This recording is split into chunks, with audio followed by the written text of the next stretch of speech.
Welcome to The Explainer. Today, we're diving into a story where an ancient legend is so much more than just a fairy tale. What if it's actually a coded message, a warning about a history that, well, maybe never really ended? So we're going to be exploring the central myth in Amitav Ghosh's novel Gun Island. Now, on the surface, it really does present itself as this simple, kind of fantastical story. But as we're about to see, there's something much, much deeper and a whole lot more real hiding just beneath the surface. Okay, so the story kicks off in the Sundarbans, this incredible, vast mangrove forest on the border of India and Bangladesh. And it all revolves around a local legend, a sort of cautionary tale about this figure known only as the gun merchant. I mean, this legend has all the classic elements, right? You've got a defiant merchant, a vengeful goddess, a terrible curse, and this desperate flight from supernatural forces. It is just brimming with mystical events and this feeling of ancient power. It's exactly what you'd expect from a myth that's been passed down for generations. This right here is the central puzzle of the whole novel. It's challenging us to look past all that fantasy and to consider a really fascinating possibility. What if this story isn't fiction at all, but a map to a hidden history? This process of finding fact buried inside folklore is called the historification of myth. And this is where the novel starts to break the code. It takes these fanciful, almost fairy tale-like names from the legend and reveals that they aren't imaginary at all. They're actually hiding real-world facts right in plain sight. So first up, the merchant's nickname Banduki, which translates to gun.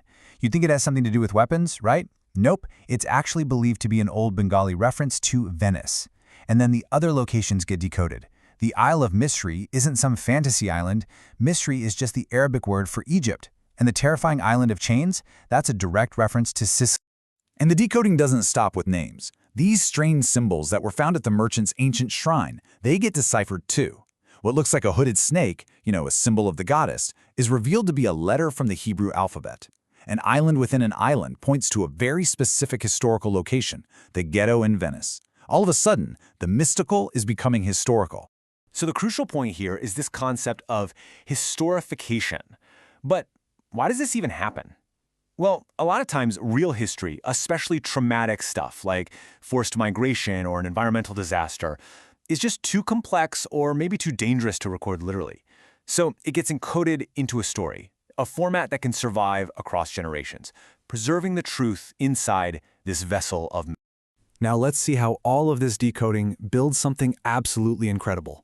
A physical journey that you can actually trace on a modern map, following the footsteps of a man who lived centuries ago. You see, the myth isn't just a random collection of names. It outlines a clear geographical path. It's a real itinerary leading all the way from India to Venice and then to Sicily. It's a journey that the novel's protagonist actually follows in the present day, connecting this ancient legend to real, tangible locations. And this just shows we're not talking about some distant, ancient history. By connecting the dots with other historical events like known plagues and fires, the story suggests the merchant's journey likely took place in the 17th century, sometime around the 1630s. I mean, this isn't ancient history, it's practically modern. Okay, this is where the story takes a really powerful and urgent turn. It's not just about decoding the past. It's about seeing how that decoded history is a direct mirror for the crises that we are facing right now, in the 21st century. The novel poses this really profound question. What if history isn't something that's over and done with? What if it's a living force, and its core conflicts are still playing out right now, just in a different form? For example, the gun merchant is captured by pirates and sold as a slave.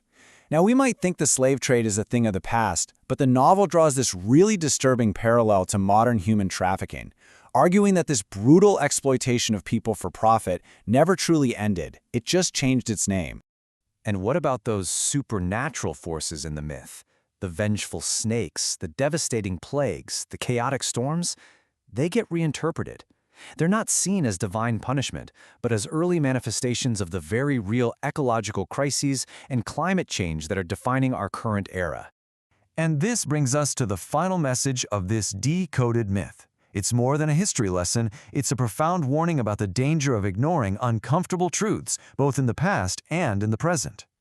As Amitav Ghosh points out, we often exist in this state of denial. It happens when the reality that science describes just doesn't match what we can immediately see or feel in our daily lives. I mean, we feel like the ground is stable, right? even though science tells us we're on a planet that is hurtling through space. This is not a new thing. Just 300 years ago, our ancestors believed as an absolute fact that the Earth didn't move. That was a truth based on their lived experience that we now know is just fundamentally wrong.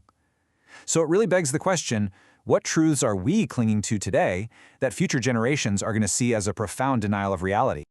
Ultimately, the novel argues that myths are not just simple lies or children's stories. They are incredibly complex vessels of truth, carrying coded information about history, culture, and the recurring crises that humanity just keeps facing, from one generation to the next.